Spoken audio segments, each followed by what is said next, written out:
welcome. There we go. We got audio now. Welcome to Poetic People Fighting Racism, Double PFR. I'm your host, Anthony Cordova, Tony C., the man about love. And that's right here on Fireside.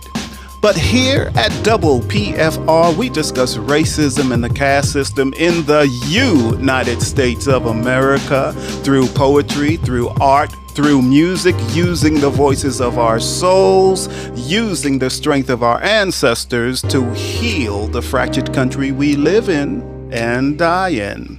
Here at Double PFR, all souls are welcome. All people are welcome. Welcome to discuss the racism we live in. Come on in. We'll put our arms around you, providing a safe place for you, a home to protect you, a place where you're surrounded by hope, where you're surrounded by compassion, where you're surrounded by empathy, forgiveness, and love. And I'd love for you to come in with me, to stand by me, to see what we can do to change this country, to change the people that live in this country. I welcome you to Double PFR with so much love, So welcome everyone that's here. Ooh-wee. What a day. What a night. It's just incredible. Jill, can you, let me see. Some people I can see by their emojis, even though my glasses, with this new stuff they have on here, the font is so little. I'll be happy to tell you who's here. Okay, well, you can help me with that. But I believe the first one is Giselle. It is. Yes, we have Giselle. Hi, Giselle. And then I see, hi, Giselle. And I see Connie and Ronaldo. And I see, is this Marie? Maria? No, Marianne. Oh, guess I didn't see that one. It's Marianne. Are you sure? That's not what I see. You see Maria, but if you click on it, you'll see the rest of her name. Okay. All right. Cool. So. And Tanya. Oh, I am so happy that all of you are here. And in the South, we would say that y'all are here. We're so happy y'all are here. Y'all are here now. Okay. So I'm glad you're here. And remember, anytime during the show, you can raise your hand, hit that button to request to speak, because I love to talk to people on this show, especially on all the shows. I like to talk to people. So, but this show especially, because sometimes people feel like it's not their place to chime in. But this is the perfect place to chime in and ask any question you ever wanted to know about racism and the caste system in the United States. Anything at all, even if you just have a statement. And you will never be met with hostility here. It's all about love. It really is. I just want to spread love so we can learn to get along with each other. Jill, you didn't have anything to say? Okay. Well, first thing I'm going to do. So for those of you that are here for the first time, I usually do one poem per show. And then afterwards, I or we can discuss the poem and what was in it and what's the meaning of it, or what the meaning was when I wrote it. All of these poems come from a manuscript I have written called Living and Dying. And I'm not even trying to get it published right now, but maybe later. Right now I use it in this show. So that's what I do with that. But I want to do some housekeeping first and bring people up to date. So on June 24th, we did our first poetry slam right here on Poetic People Fighting Racism. And it went very well. And there was money and prizes and some great poets. And there were also great judges. So we had two amazing judges, and one was named Diamond Moore, and the other one is Lucinda Clark.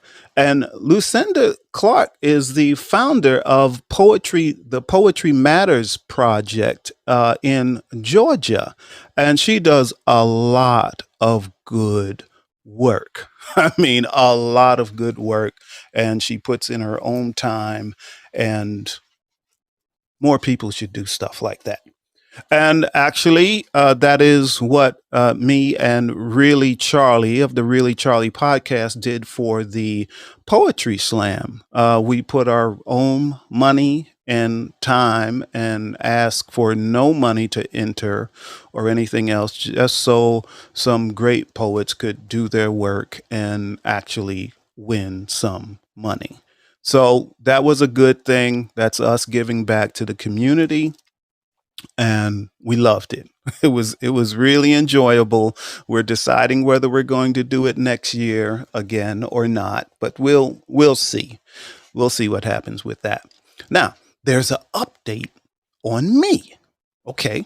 On July 4th, on July 4th, and this actually connects to Lucinda Clark, that was one of the judges. So after the Poetry Slam, she sent out a email stating that there was a radio station in Georgia, specifically in Savannah, Georgia. It was WRUU 107.5 in Savannah, Georgia.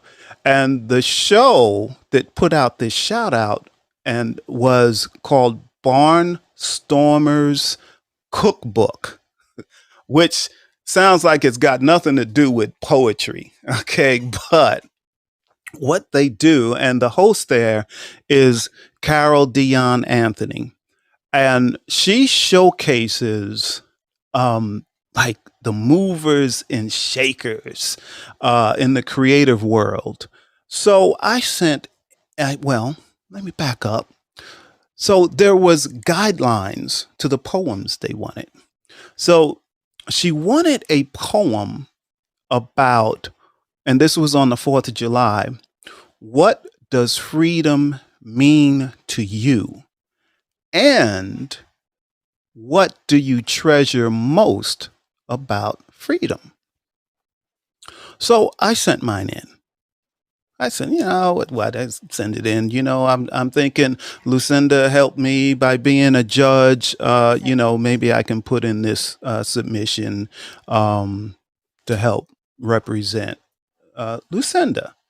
And it was also a 30-second prompt. So the poem could only be 30 seconds.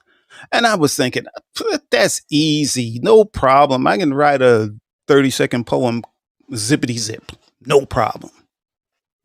And I wrote it pretty quickly, but it was 2 minutes and 45 seconds when I finished. So I kept working on it. And I got it down to 30 minutes. I'm still stuck on minutes. 30 seconds. So I got it down to 30 seconds. And I actually like that challenge. It's a lot more difficult to get concise thoughts down in poetry, especially with the prompt of freedom. So anyway, so I just sent it in, and seems mine was the only poem that was selected. I thought they were going to play many poems, several poets, because they're only 30 seconds, but they only selected mine. So I was really surprised. So I figured I would play that poem for all of you, and it's only 30 seconds, so we don't have to get into it too long, but I do want to discuss it after I play it. So I'm going to play it as it aired on Barnstormers Cookbook. So in 3, 2, Jill, did you need to say anything? Oh, all right. In 3, 2, 1. A country melted together from birth, taught to cherish only shades of white. Through some eyes, my skin is smooth, dark, brown, tan, light, and beautiful. Through white eyes, my skin is inferior, bad, foul, and ugly. Is my skin free, or am I more like an oak tree that only sways in the wind? Treasure your freedom, and I do. I only feel the chains my eyes can't see. Ooh, that was it. So that is the poem that aired on WRUU in Savannah, Georgia, 107.5 on the dial, and Carol is doing good work there. I'd like to open the floor if anyone wants to talk about the poem or what they thought of it or anything else. If you don't want to, it's okay. It's not a problem. I can just keep talking all by myself, and it's not a big problem. So that is the first poem of the night. Now, but the poem I'm going to do later is called Love and Forgiveness. And, the title of this episode is Forgiveness. But in the meantime, I want to go through this 30-second poem really quickly.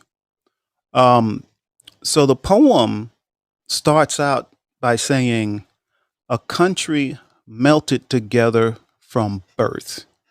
That's pretty self-explanatory. This country was melting people together from its inception. People coming from Europe, people that were already here. And then when they started with slavery, bringing slaves here, and people from all over the world were coming here. So that's what we talk about, the melting pot of this country. But it was that way from the very beginning, from its inception. But the problem was the Europeans that were here, the people of white skin, were taught that they were superior to anyone else here. So the Native Americans, they were superior to them. When they brought African slaves here, they were superior to the African slaves. When immigrants from China came, and they worked a lot on the railroad, again, they looked at them as their inferior. So anyone that did not look like them, that did not look to be of European blood, they looked down on them. So that's all about color. When we think about it, you will look down on a person because they're a different color than you, that they have a darker tan than you, that their pigmentation is different. Yeah, I mean, let's really think about that. When you look at the big picture, is that insane? I think it's insane. I really do. I would never look at a person and say, oh, I don't like them because they're darker than me. I don't like them because they're lighter than me. That's insane to me. To me, it's insane. I hope it's insane to you too, but to me, for sure, it's insane. So, so I get into that with that poem. This is a 30-second poem, and I'm talking way more than 30 seconds about it. So let's see. So where I go through white minds, my skin is inferior, bad, foul, and ugly. You see? Just because of the color of my skin, it is a negative thing. Negative thing. It doesn't matter. A person could be a person that thinks that way, that feels that way, that can see me from 50 yards away and already decide that they don't like me, that I am inferior, which is, again, like insane. Now, I have a line here. So, is my skin free, or am I more like an oak tree? Now, what I meant by that, well, obviously, my skin refers to me, but the oak tree, now, oak trees are really strong. They're strong trees, and they can sway in the wind, but that's about it. An oak tree can't take a step forward or a step sideways or a step backwards.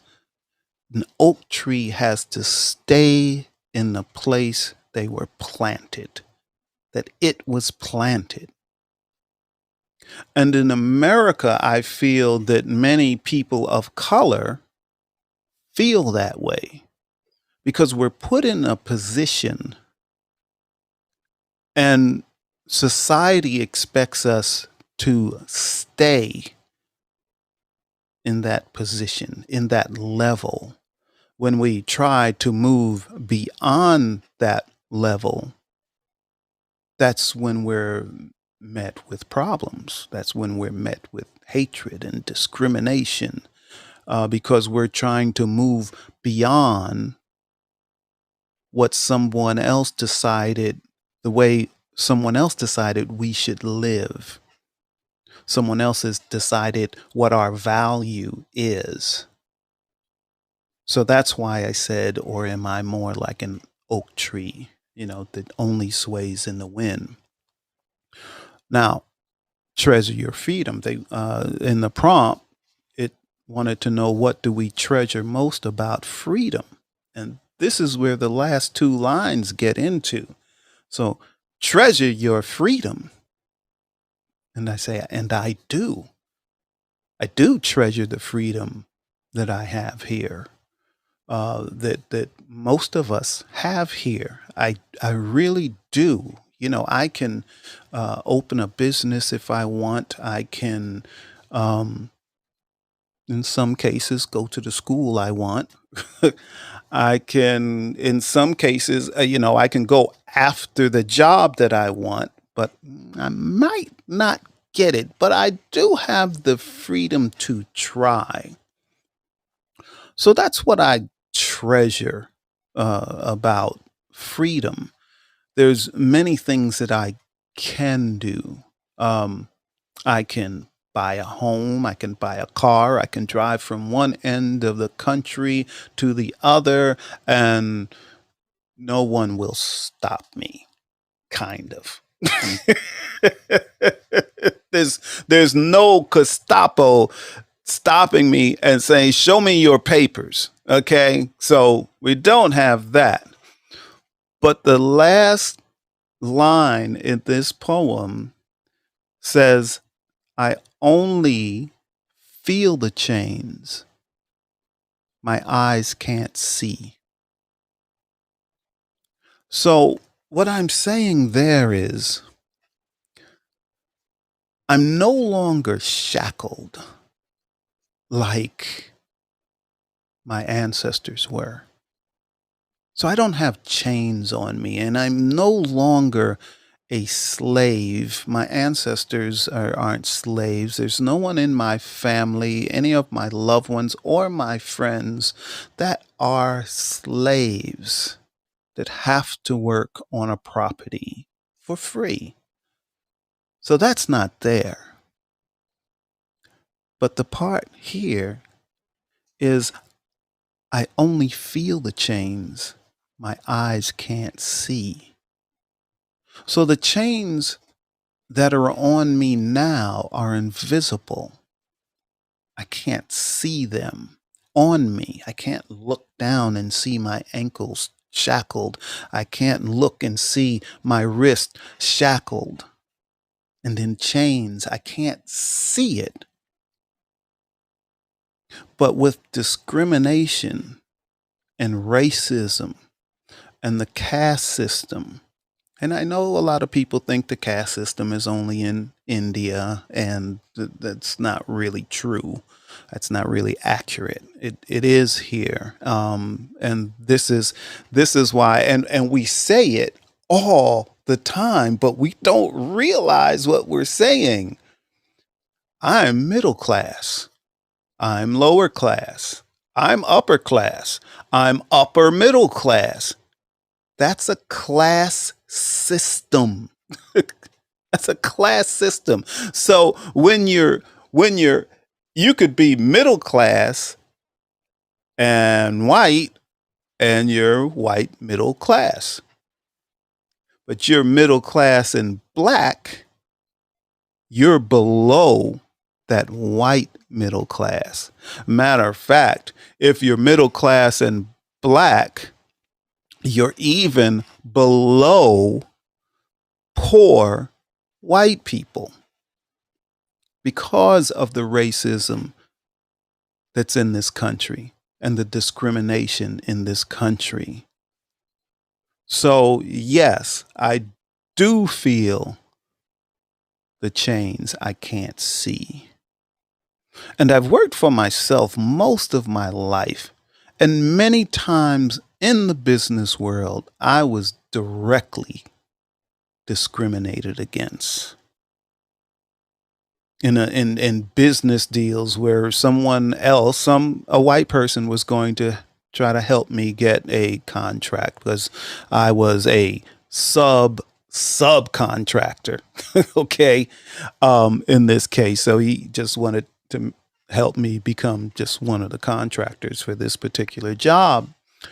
And the man that was in charge of that would not look at me, would not shake my hand.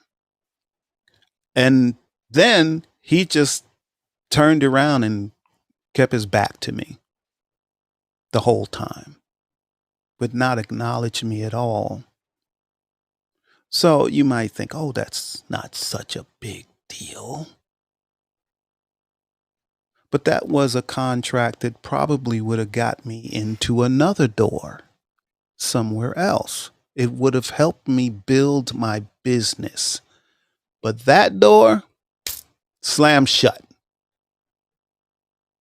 And I've had things like that happen many times in my life where people would just try to tear me down for no other reason than for the color of my skin.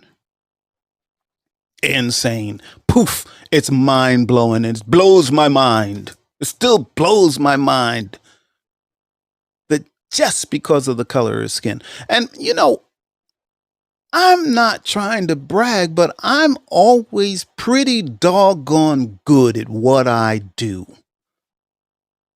So it's not that I did inferior work. It was only because of the color of my skin.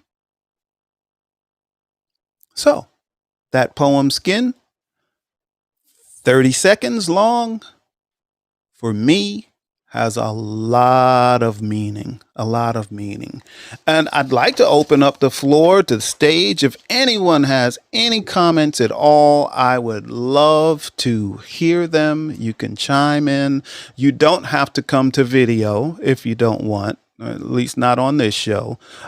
We could just get you an audio, or if you just want to type, a comment, that's fine too. And if you want to type a comment, you just hit that ask button and type the comment you want and press send. And that should work. That should. So I just checked myself and I don't think anyone has any comments or questions. And my producer is also shaking her head. No one does. Okay. So we will put that poem, the 30-second poem called Skin, that was on WRUU 107.5 in Savannah on Barnstormers Cookbook on last 4th of July. So that one's to bed. Now the poem for tonight is actually a short one. Usually mine are pretty lengthy. They'll last, 4 minutes, 5 minutes. But this one's pretty short. I think it's only like a minute and a half. And it's titled Love and Forgiveness. And that is exactly what it's about. Love and forgiveness. And what we need to do to help heal this country and heal the people within this country. So,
all right. Love and forgiveness. Now, I will go into the lines on this poem, but this is pretty self explanatory. This one doesn't leave a whole lot of room for thought. So, in the beginning of this poem, I say we need to forgive them. And when I talk about them, I'm talking about anyone that hates anyone else because of the color of their skin or their nationality, or it could be the color of their hair. It could be that they're gay. It could be that they're lesbian. It could be that they're transgender. And people will just hate other people. But what we really need to remember is, and I go into this next spot, because they are part of us, a long lost part of us. As I said before, we all came from the same creator. Now, it doesn't matter whether you believe in God. It doesn't matter whether you believe in the Big Bang Theory. It doesn't matter how you think we got here.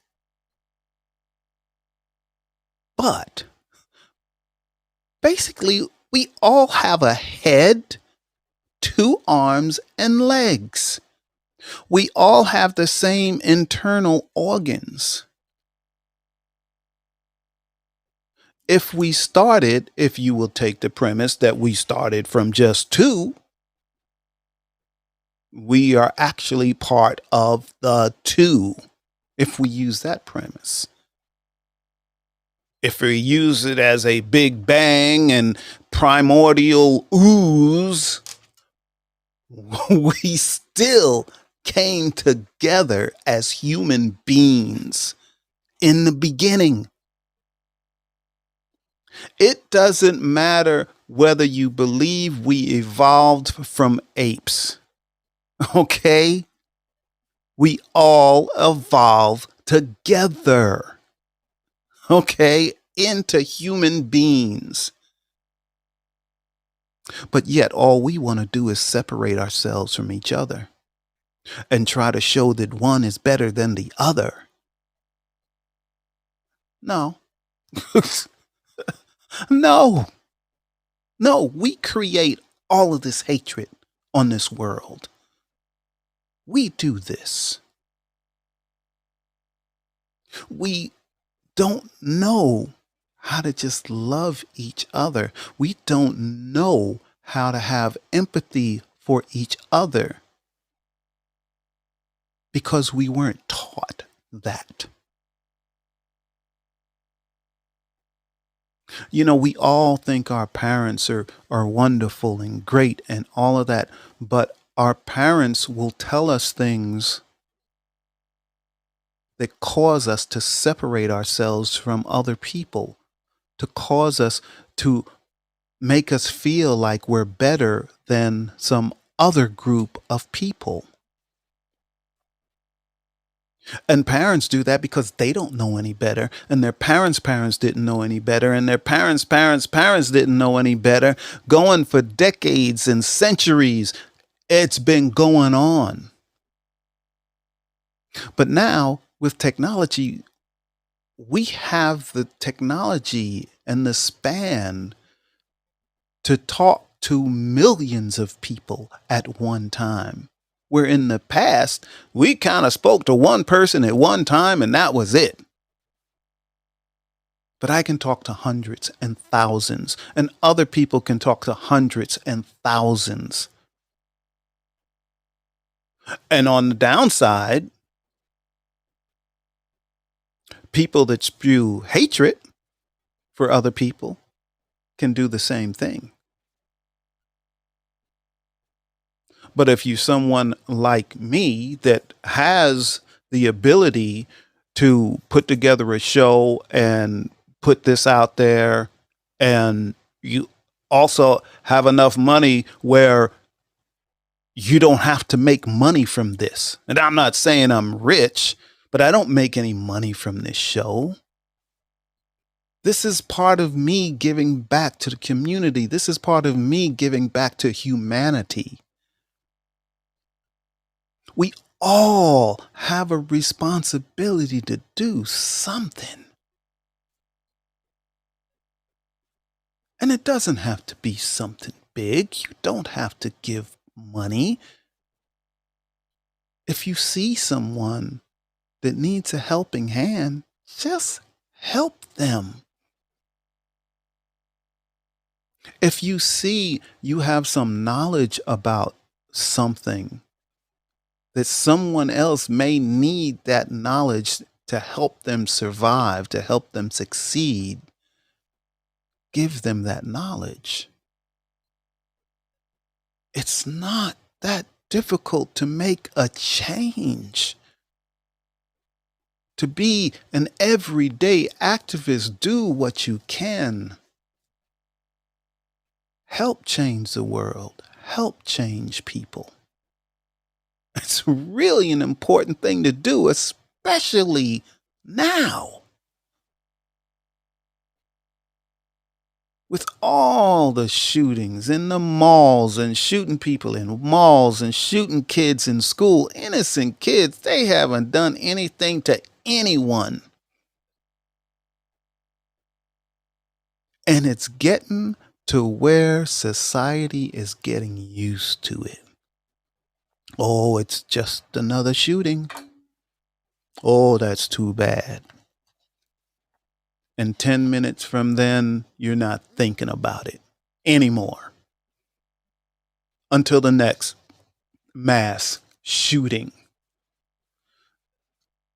Okay, now, in the second line, I get into, they are in us, flowing through us. We need to show them some love. And this is what I'm talking about. Even, I tell people all the time, I just love people. Even the people that hate me, the people I know hate me. but I still have some love in my heart for them. If I have hatred for them, I'm no different than them. If I have hatred from them, I could never talk to them. If I have hatred for them, I would not be able to do this show at all. There's no way. Because I'd have so much anger and hatred in me, I would speak with hatred. This is not what I want to do. Not what I want to do. Okay, what else have we got in here? So show them some love, show them some love. That's, yeah. We are brothers and sisters and long lost cousins. And my producer. Yes, we have a comment from Giselle. Hey, Giselle. She says, "Why do Black people always say they forgive people who kill their loved ones in mass shootings more so than other people?" That is a good question. Thank you for that question. So the deal is, being that our ancestors, most of our ancestors, if you're Black in this country, were slaves, torn away from their country and brought here and separated. So the tribe they belong to, they don't see anybody else from their tribe. They separate us all out. So we got tribes speaking different languages and all that. We can't even communicate with each other once we get over here and we're slaves. So we learned, in order to survive, we need to help each other. And we did. We helped each other survive. People of different tribes helped to survive. Where before they may have been separated, but now they've bonded together. And we've kept that mentality to help a person in need. Now, the Bible tells us we should do that. Yes, absolutely. But in us, it's deeper than that. It's ingrained in us. It is actually like in our blood. It's like in our DNA. Help your brother that's down. Help your sister that's down. Help someone in need. You know, we are really, as Black people, we are really kind, loving people. I'm not saying we never get angry. I'm not saying we don't do anything bad. But at the core, that's what we are. Yes, Jill. This is my own question because I get asked it a lot. Does forgiving others mean they get a pass to still harm you, hurt you? No.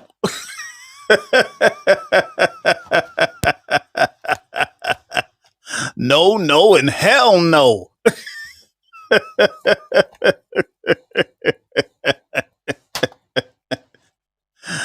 You know, forgiveness is an amazing thing. But forgiveness does not mean just keep doing me the way you've been doing me. I'm not a complete idiot. No. That's the quick answer on that, Jill. I hope that answered the question. But back to Giselle. Yes, yes, we are kind, loving people. It's in us because that's how we had to live. That's why Black people in this country have a bond that we don't even talk about. Because we walk around in, let's say, a white world, a Caucasian world while we're in this country. And usually it's just one of us. It's just one of us when we're not in our neighborhood. It's just one of us. It might be just one of us in the school we go to. It might just be one of us at our job, in our office. So when we see another a black person, we're like, okay, you know what I'm going through here. And they know what you're going through there just because of the color of your skin. So that's an instant bond. Here's a person we don't know, we've never met, we've never spoken to them, but we can see them and it's instant bond because we're the same. See, we understand that as people. We understand that. So, yeah, we do have a bond, but the thing is, all the other nationalities that are discriminated against against in this country really need to begin to learn that they're in the same boat as us. But they will even try to separate themselves from us, from black people, because no one wants to be on the bottom of the caste system. No one wants to be on the bottom. Black people are on the bottom. You can be the president of the United States just like Barack Obama was, and people of a certain color will still look down at him because they believe he's unintelligent, which was far from the truth, or they believe that he's less than because of the color of his skin. I know I keep saying insane, but it's insane. It's illogical. It's just illogical. This doesn't make sense to me. It's illogical. And then at the same time, it's human nature, which is scary. Yes, my producer. Giselle also says forgiveness is for the person forgiving more so than the person receiving it. In order to move on and not hold on to hate, we must forgive, let go, and let God. Absolutely. I couldn't say it better, and I didn't say it better. So, absolutely, Giselle, you are absolutely correct. In one of these poems I did tonight, it's like we do have to let go. We just need to have some love for them because hatred will turn us into them. And we don't want to become that. In another poem I wrote, yeah, I'm angry. Yeah, I'm angry. But I do not hate. I'm angry, but I don't hate. I don't wish you harm. I'm trying to love people. And I'm trying to spread the love. Yeah. Is it naive? Yeah. It's very naive of me to think I can just spread love and everything will be better. I know it won't. But that doesn't mean I should stop trying. That doesn't mean I should become a person that hates another person because they're another nationality or their sexual orientation. It's no. No way. No way. No way. Um, and really with this poem, I don't even have to go through it anymore because I know all of you understand that poem. It's pretty straightforward. We have to stop all this hatred. come to my show. Tell your friends to come to my show. Even if they don't like black people, tell them to come. I'd love to talk to them. Yes, Jill, my producer. Speaking of people who came to your show, they're here tonight, but we haven't said hi to them yet. Oh, So okay. I would like to mention that Lainey, Shane, and Stefan are in the audience as well. Lainey, Shane, and Stefan. Oh, I am so happy that you all are here. Welcome, welcome, welcome, welcome. Let's spread some love tonight. Yes, love, love, love. Yes, let's do that. Let's do that tonight and tomorrow and the next day and the next day. Try to make a difference in this world. Now, Jill, I don't think we have any questions other than Giselle and her comments, which were great. Fantastic, fantastic. So nothing? We got nothing? Jill's like this. Oh, no, nothing. No. Boy, that cracked me up. I was going to say, I don't understand why that's so funny.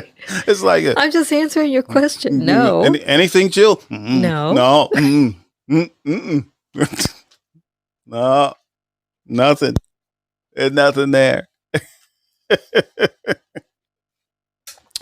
Okay. Got my own laugh. Even though this show tackles serious topics and all that, I want to laugh. I don't want to be serious all the time. Well, that's one of the reasons I only do this show every other week, because these are heavy topics. And also, I want to thank everyone that's here in the audience tonight. And I usually do that in the beginning of the show, but I had so much stuff, I just slipped my mind.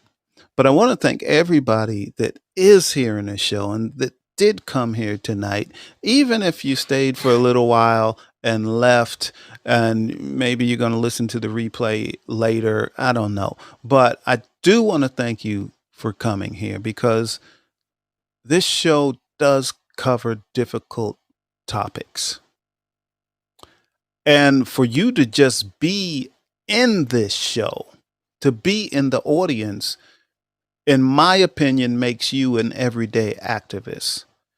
That you are doing something to make a difference. Something you may have heard on this show. Maybe it was from me. Maybe it was from Giselle. Will give you a better idea on maybe how we should live or how we should interact with each other and all of that, which can make a difference. How we interact with each other in this country makes a difference. Yes, Jill. This may make you laugh because it made me laugh when I read it. Okay. Giselle says, did you guys know that social media was saying that the 4th of July was the Juneteenth after party? No, I did not know. I did not know Some that. Some people on social media were saying this. I didn't know that, Giselle. Thank you. That got me a laugh. It sure did. That's an after party. Well, actually. And by the way, I know I said happy birthday to you, Giselle, but Giselle was born on Juneteenth. Her birthday. Not the Juneteenth, not the Juneteenth. Not the year. Not the year, but Juneteenth is her birthday. 1865. Are you sure? I'm positive. You even had to say that she wasn't born in 1865. Well, some people take things quite literally. So I just want to be clear. Black don't crack. I've taken it to a new level. Some people take things very literally. Trust me. It's a trip. Well, I just said black don't crack, and I very rarely ever say that. Very rarely ever. But it was a good opportunity to use that. But and that poem that I played earlier that I had done on WRUU in Savannah, 107.5 on the dial. Um, Here it said, through some eyes, my skin is smooth. See, black people's skin tend to be nice and smooth. And we age well. I got the young gene. Jill has the young gene. So does Giselle. And so does Giselle. That's why she may have been born in 1865. None of us look our age. And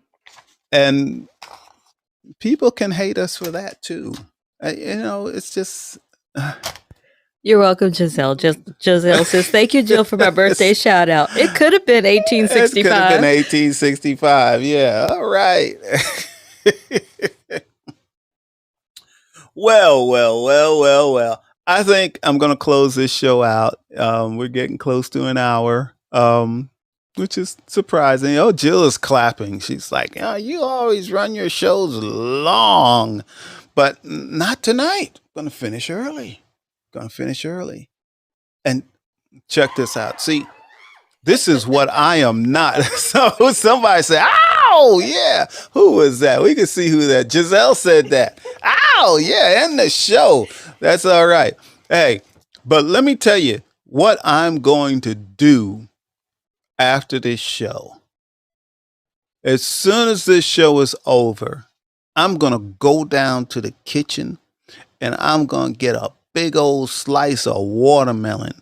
And I love watermelon. I'm not afraid to say it. I love watermelon. Yes, it's good. And it's good for you. So I'm going to get some watermelon. And I'm not ashamed to say that. See,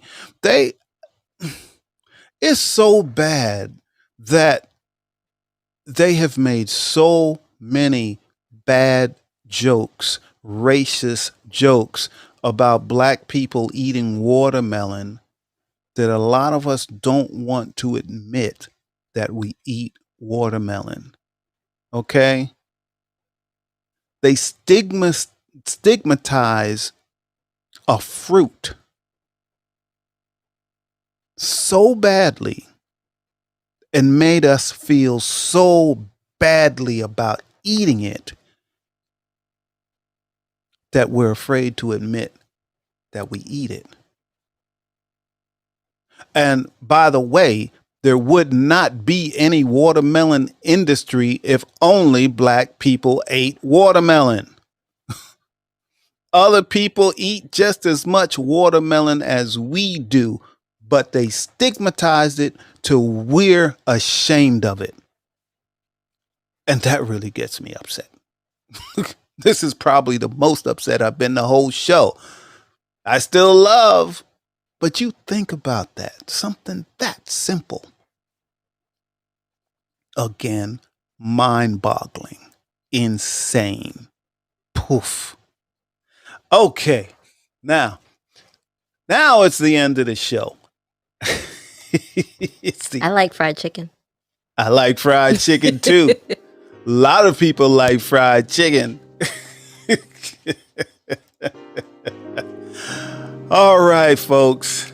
Yes, we are closing the show out. Again, I want to encourage everyone in the audience to be an everyday activist. I also want to encourage you to be love and show love. Be love, show love. This is how you interact with people on a day-to-day basis. Be love, show love, and do something different. Do something different. Through your life and your everyday life, just do something different. Change your routine. Go somewhere different. Just do something different.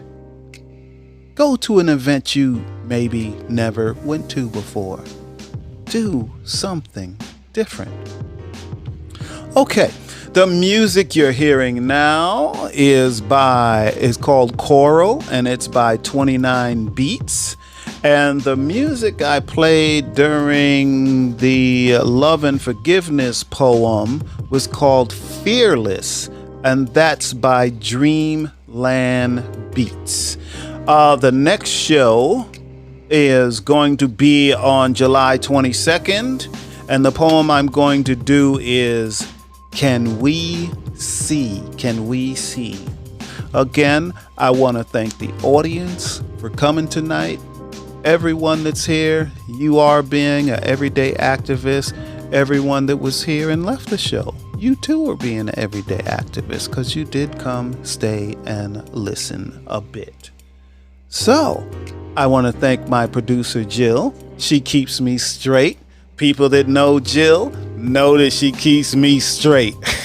Okay, she keeps me straight. And I'm not ashamed to admit it. I would be lost without her. And again, I love you all. I love everyone in the audience. I love the people. I have love for people that hate me too. So keep living, keep loving, and we'll check you out on the 22nd. So let's see. We're going to get rid of some video. And then we're going to end this show.